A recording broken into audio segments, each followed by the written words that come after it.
Oi, pessoal! Hoje a gente vai falar sobre um outro grande enigma, o enigma da vida. Isso foi feito por uma votação dos membros.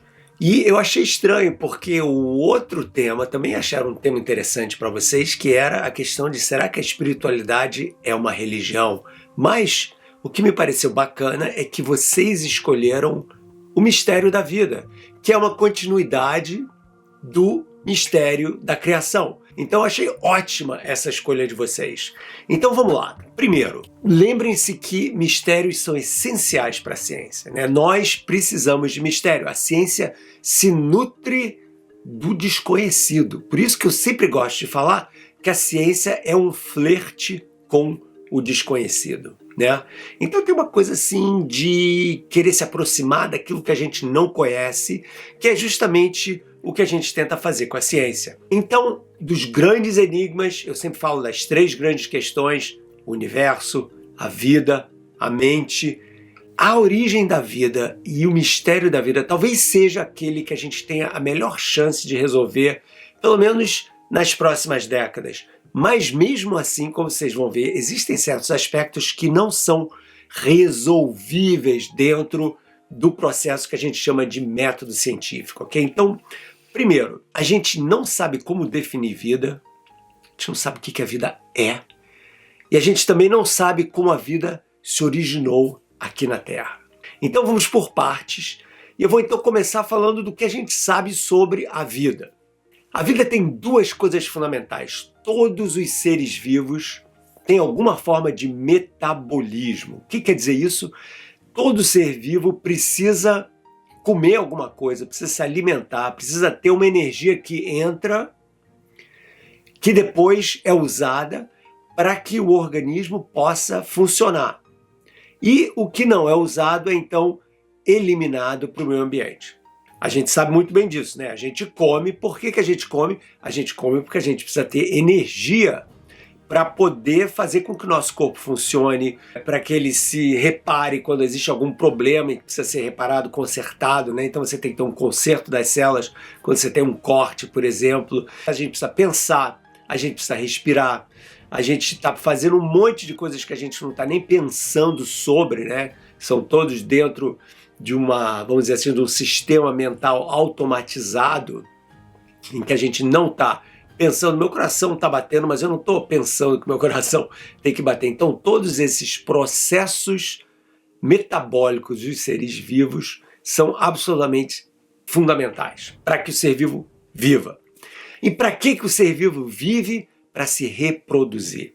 Então, se existem dois aspectos fundamentais de um ser vivo, eu diria que o primeiro deles é o metabolismo e o segundo é a reprodução. O metabolismo funciona para que um organismo tenha a energia, tenha a capacidade de poder se reproduzir. A função fundamental da vida é reprodução.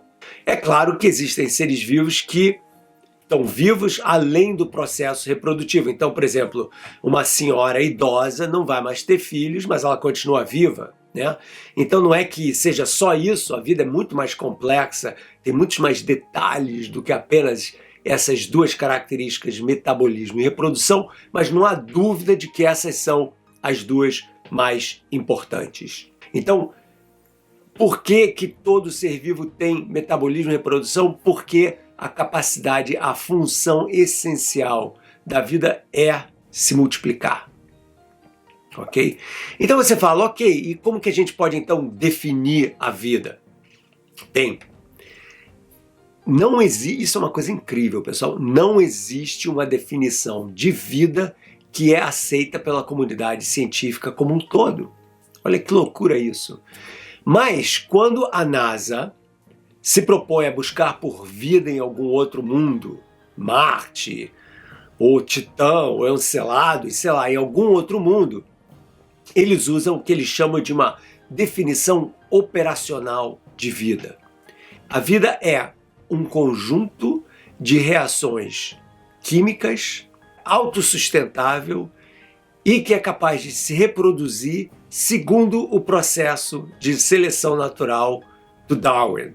Então, muita coisa nessa definição. Primeiro, que eu acabei de falar, a vida tem que ter a capacidade de se metabolizar, receber energia do ambiente, usar essa energia, né, para ela ser autossustentável, né? Um organismo por definição, é uma coisa que tem uma identidade relativamente bem clara, né? Mesmo que existam organismos em que você tem uma coisa que a gente chama de simbiose, uma combinação de 1, 2 ou 3 mais organismos que formam uma coisa nova que também está viva, mesmo assim, você tem a ideia de que um organismo é definido como uma espécie de entidade cuja unidade fundamental é uma célula.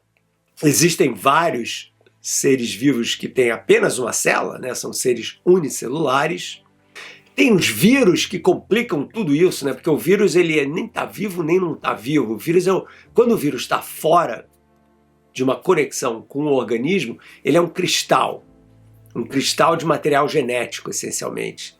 Mas ele só passa a viver, ou seja, a metabolizar a energia e a se reproduzir, quando ele pega alimentos e processos da célula que ele invade. Então o vírus é como uma espécie de linha divisória entre o vivo e o não vivo. Então, reações bioquímicas, no fundo nós somos isso, né? Reações bioquímicas, nós somos um conjunto de reações bioquímicas, está tudo acontecendo quando a gente come. A nossa digestão, a digestão nada mais é do que um processo bioquímico extremamente complexo para transformar o que a gente tem de nutrientes nos nossos alimentos, nas coisas que a gente precisa, nos materiais que a gente precisa, nas proteínas, nas gorduras, nos carboidratos, que a gente precisa para poder se sustentar enquanto ser vivo. Então nós somos, de uma certa forma, um processo extremamente complexo de reações bioquímicas, capaz de se reproduzir, ou seja, de replicar o nosso material genético, ou por divisão de células, né, que são as meioses, ou por um processo em que você tem um macho e uma fêmea que trocam material genético. Esse material genético se combina na prole que a gente tem. A gente, os dinossauros, os sapos, as tartarugas, etc. Então você tem isso. Mas o processo de vida, isso é uma coisa muito importante, é determinado pelo processo darwiniano de seleção natural. O que quer dizer isso? Quer dizer que quando você tem 2 seres vivos ou uma reprodução que é assexuada, quer dizer que você não tem os 2 sexos, que produz uma prole, essa reprodução nunca é exatamente perfeita. Ela sempre tem imperfeições. Quando essas imperfeições são importantes, a gente fala em mutações. E essas mutações transformam a prole, o bebezinho, o ser vivo, numa coisa diferente dos seus progenitores, né? Então, essas mutações, elas podem ser boas ou ruins. Boas ou ruins com relação ao quê? A capacidade de sobrevivência da espécie. Então a gente sempre fala da girafa, né? A girafa é um bicho que ela tem o pescoço comprido. Isso daí dá uma vantagem a ela, porque quando todas as folhas mais baixas das árvores já foram comidas pelos herbívoros, a girafa vai lá em cima e pega as folhas mais altas. Então, quando os antepassados da girafa, milhões de anos atrás, começaram a se transformar em animais que têm um pescoço alongado, isso daí deu uma vantagem, porque quanto melhor o bicho come, mais forte ele fica, mais ele se reproduz e, portanto, aos poucos, essa girafa de pescoço alongado foi dominando a nova espécie e agora a gente só tem girafa de pescoço alongado. Então, o processo de seleção natural essencialmente é o quão adaptado uma espécie está a conviver nesse ambiente em que ela existe. Então, por exemplo, se você tem, no caso dos dinossauros, que a gente mencionou num vídeo do passado. Aliás, pessoal, não se esqueçam de se inscrever no canal, não se esqueçam de agitar ali o teu sininho para saber quando tem uma coisa nova. A gente agora tem uma conta no Telegram que conta tudo para vocês, o que vai acontecer, quando que vai acontecer, com quem que vai acontecer, ok? Então você fica ligado nisso, porque isso é uma maneira de você saber exatamente o que a gente está planejando, quando a gente está planejando, tanto vocês que são nossos membros, quanto os que não são membros. E se vocês não são membros, lembrem-se de que vocês sempre podem virar membros. Existe uma série de vantagens se vocês resolvem virar membros no meu canal. Inclusive, a um nível um pouquinho mais elevado, Zoom exclusiva a live comigo, ok? Em que eu converso com vocês cara a cara, a gente se vê, a gente se fala, ok? Então dá uma olhada lá nos benefícios que a gente tem para os membros. Voltando à definição de vida, então a gente tem esse mistério, o que é vida, né? Esse tipo de definição da vida, que é a definição que é usada pela NASA, é uma definição que a gente chama de vida como a gente entende, ou seja, uma vida que é baseada em 6 elementos químicos, deixa eu ver, carbono, oxigênio, hidrogênio, nitrogênio, enxofre, fósforo. Esses são os elementos fundamentais da vida como a gente conhece, que é como, em princípio, a gente está procurando por vida em outros lugares. O problema é que, às vezes, a gente não sabe exatamente como delinear o que é vida do que não é vida. Eu vou dar um exemplo. Se você não sabe nada sobre a vida e você vê um incêndio, um fogo, aí você fala, olha só, o fogo ele também tem reações químicas, porque ele está... a combustão, essencialmente, é a queima de oxigênio, então o fogo tem um metabolismo, ele está se alimentando do meio ambiente, ele está transformando matéria, ele está ejetando matéria no ambiente, as cinzas lá depois do fogo, e o fogo também está se reproduzindo, né? Enquanto houver combustível, enquanto houver tanto oxigênio quanto madeira, ou seja lá o que estiver queimando, o fogo se reproduz. Mas eu sei, você sabe que o fogo não está vivo. A mesma coisa com estrelas. As estrelas nascem em nebulosas, que são os berçários de estrelas, elas crescem, e quando elas morrem, elas explodem, e quando elas explodem, elas ejetam a matéria delas no espaço interestelar. Essas ondas totalmente cataclísmicas, né, vão se propagando pelo espaço interestelar. Se encontram com outra nebulosa, você tem então um impacto que causa uma implosão gravitacional e você forma outras estrelas. Então as estrelas, quando morrem, elas criam as condições para outras estrelas nascerem. Você fala, caramba, então as estrelas estão se reproduzindo. Então, peraí, elas estão se reproduzindo, elas estão usando energia para poder viver, elas se autoconsumem, são canibalistas, né?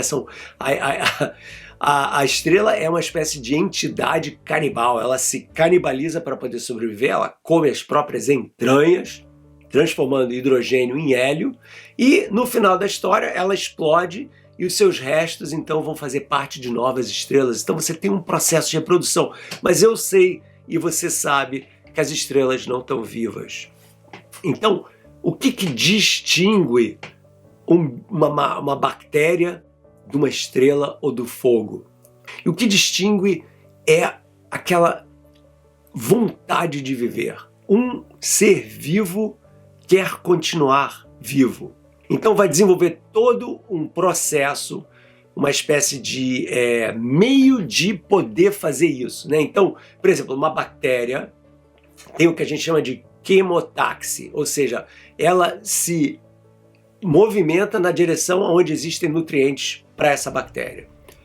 Então essa ânsia, essa urgência de sobreviver, que causa que objetos, seres vivos, possam criar estratégias de sobrevivência. Isso aqui é uma coisa incrível, né? Então, a estratégia de sobrevivência dessa bactéria, super simples, é saber onde existem gradientes de alimentação, onde tem mais açúcar, onde tem, sei lá, o que a bactéria come, e se direcionar naquela orientação para pegar mais comida. A gente tem que comer, então a gente sabe também o que vai fazer para fazer isso. Então a gente cria estratégias para isso. Os animais selvagens, a mesma coisa. Então a vida, ela tem essa capacidade de querer se autopreservar. Uma estrela não tem isso, o fogo não tem isso, né? Se o fogo está queimando ribanceira abaixo, bate no rio, ele para, né? Uma pessoa que está viva e que está caçando um bicho que atravessa o rio, vai atrás.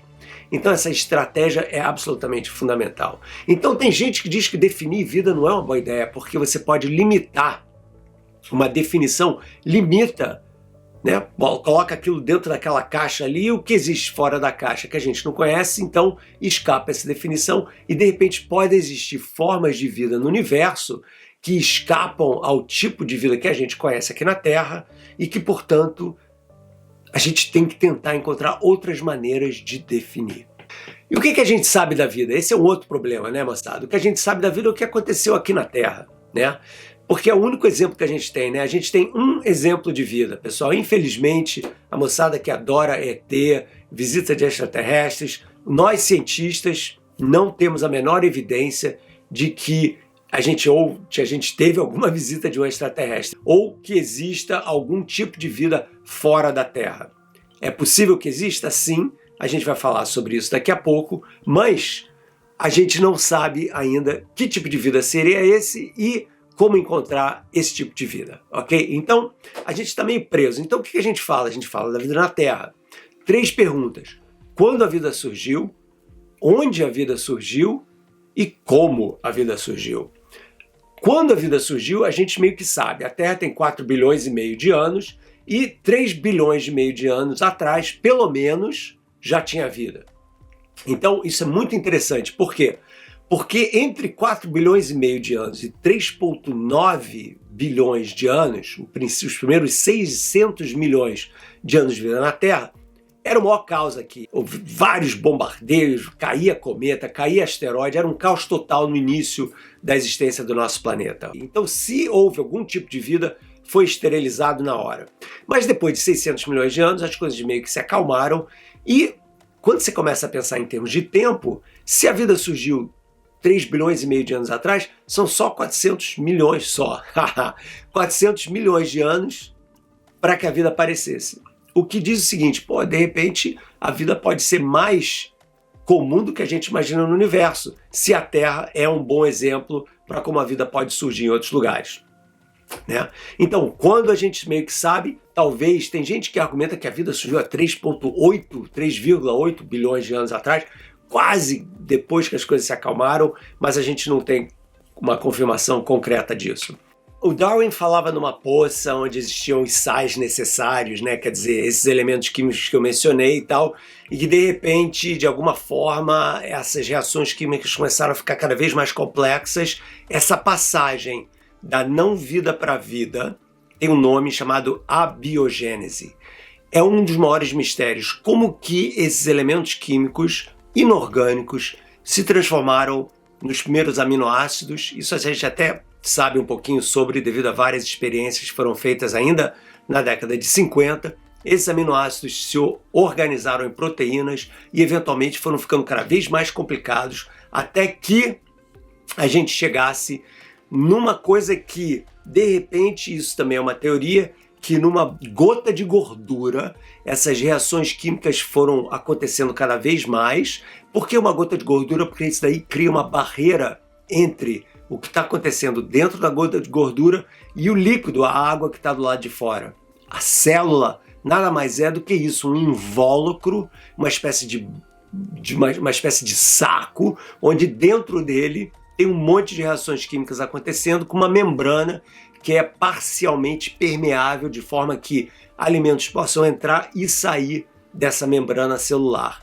Então, essas gotas de lipídios, né, talvez tenham sido as protocélulas, ok? Então, essa é a ideia de como isso pode ter acontecido. Agora, existem teorias de que os melhores meios eram, na verdade, embaixo d'água, nessas ventas em que você tem no fundo de oceanos, que são ventas vulcânicas, então você tem um tipo de vida que nem usa oxigênio, etc. Outros dizem que eram em barros, porque o barro tem uma estrutura molecular que funciona como uma espécie de forma para que as moléculas das proteínas possam se alongar e se organizar melhor. Então tem várias teorias, a gente realmente não sabe ainda onde a vida surgiu. O mais aceito em geral é de que ela possa ter realmente saído de aquíferos, né? Onde você tem algum tipo de água solvente para que essas reações químicas possam acontecer. Outros dizem que, de repente, ela veio do espaço. tem uma teoria chamada panspermia, de que existem sementes flutuando pelo espaço e que, de repente, algumas dessas sementes caem nos planetas e se essas sementes encontram as condições adequadas, elas então germinam e viram formas de vida. Olha só que loucura isso, né? Então, a vida teria vindo do espaço. A gente não tem nenhuma evidência disso também, mas é uma teoria muito interessante. Como a vida surgiu? Aí é que é a grande questão. Essa passagem, mais uma vez, do não vida para vida, a gente ainda não conseguiu reproduzir no laboratório e a gente realmente não sabe. O que a gente sabe é que a vida precisa, ao mesmo tempo, se separar do ambiente em que ela existe, essas vesículas, né, essas gotas de gordura, de repente, mas ela também precisa interagir com o ambiente. Então ela tem que ter uma identidade, uma célula, né, a unidade da vida, mas essa célula não pode ser totalmente fechada porque ela precisa se relacionar, trocar energia, alimentos com o ambiente que está em torno dela, ok? Então a transição da não vida para a vida continua sendo um grande mistério. E a gente então fica com isso, quer dizer, a gente não sabe o que é vida, a gente sabe como a vida aqui na Terra opera, através desses vários processos bioquímicos, usando as leis de Darwin de seleção natural, que o objetivo essencial da vida é a reprodução, é a capacidade de se reproduzir, de transmitir informação para as próximas gerações, né? E que seres vivos criam estratégias para poder fazer isso, né? Então a diferença entre o fogo ou uma estrela ou um furacão, que também são entidades auto-organizadas e tal, e uma entidade viva é que a entidade viva tem um processo de se manter viva, né? Ela encontra estratégias para poder se manter viva, enquanto que os outros são totalmente passivos, né? Eles estão usando reações químicas? Sim. Eles estão interagindo com o ambiente? Sim. Eles se reproduzem, entre aspas? Sim, mas não é uma reprodução genética e é uma relação passiva com o ambiente e com a sobrevivência deles, né? Então a última questão é a vida fora da Terra. Será que a vida é rara ou não? Isso é uma questão que a gente discutiu em alguns outros vídeos aqui do canal. Se vocês são inscritos, vocês podem procurar lá no meu canal. Se vocês não são ainda, inscrevam-se, porque tem muito material que a gente está acumulando e muita coisa realmente sobre várias áreas da ciência diferentes, de física, astronomia, a biologia e também filosofia, relações com a ética, com a moral, a ciência e a cultura e a sociedade. Então não é só falando sobre assuntos meramente científicos, mas sobre o impacto da ciência na vida de todo mundo. Então a questão da vida ser rara, e depende de com quem você fala, né? Os físicos e astrônomos falam que, claro, cara, tem muito planeta, tem muita estrela, na nossa galáxia tem mais de 1 trilhão de planetas, então, como as leis da física e as leis da química são as mesmas pelo universo afora, tem que ter vida, entendeu? Não é possível que a vida seja tão rara assim, né? Por que a Terra é um planeta tão especial? Mas os biólogos dizem, a Terra é um planeta especial, porque, e não só os biólogos, alguns geofísicos também, por causa das várias propriedades que ela tem, mas mais ainda, a vida em si é complexa.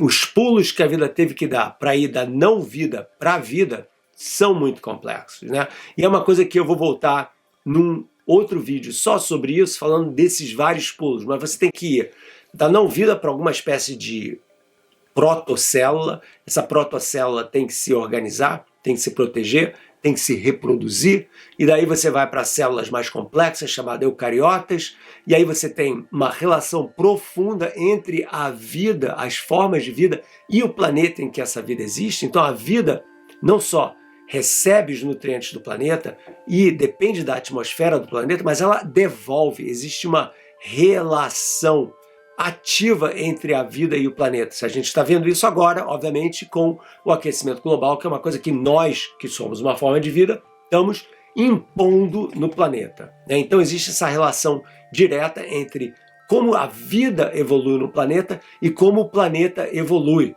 Então a gente não pode separar essas coisas, o que é muito interessante, porque diz o seguinte, que todo planeta, se algum outro planeta tiver vida, essa vida vai ser diferente da nossa, com certeza, porque o planeta tem uma história diferente, tem uma composição química diferente e, portanto, as formas de vida que vão existir naquele planeta não vão ser iguais à nossa, o que nos leva a uma conclusão que eu acho absolutamente belíssima e fantástica, que é: nós somos os únicos seres humanos no universo. Não vão haver outros, pessoal. Pode até ter um bicho humanoide, com essa simetria esquerda-direita e tal, mas ser humano, só a gente, ok? Então lembre-se disso quando vocês estiverem meio deprimidos. Pô, nós somos tão pequenininhos, o universo é tão grande. Mas nós somos os únicos seres humanos, e como nós somos a espécie que pensa e que reflete sobre a nossa existência, nós somos muito mais especiais do que vocês acham. Que, aliás, é um tema que merece um vídeo só para ele. Por que nós, seres humanos, somos especiais cosmicamente? É isso, pessoal. Até mais. Inscrevam-se, se puderem virem membros, e vamos em frente. Um abraço. Se você gostou desse vídeo, não se esqueça de se inscrever no meu canal e ativar as notificações para receber novos vídeos. Deixe o seu like e compartilhe com amigos, e se quiser, assista mais dos meus vídeos.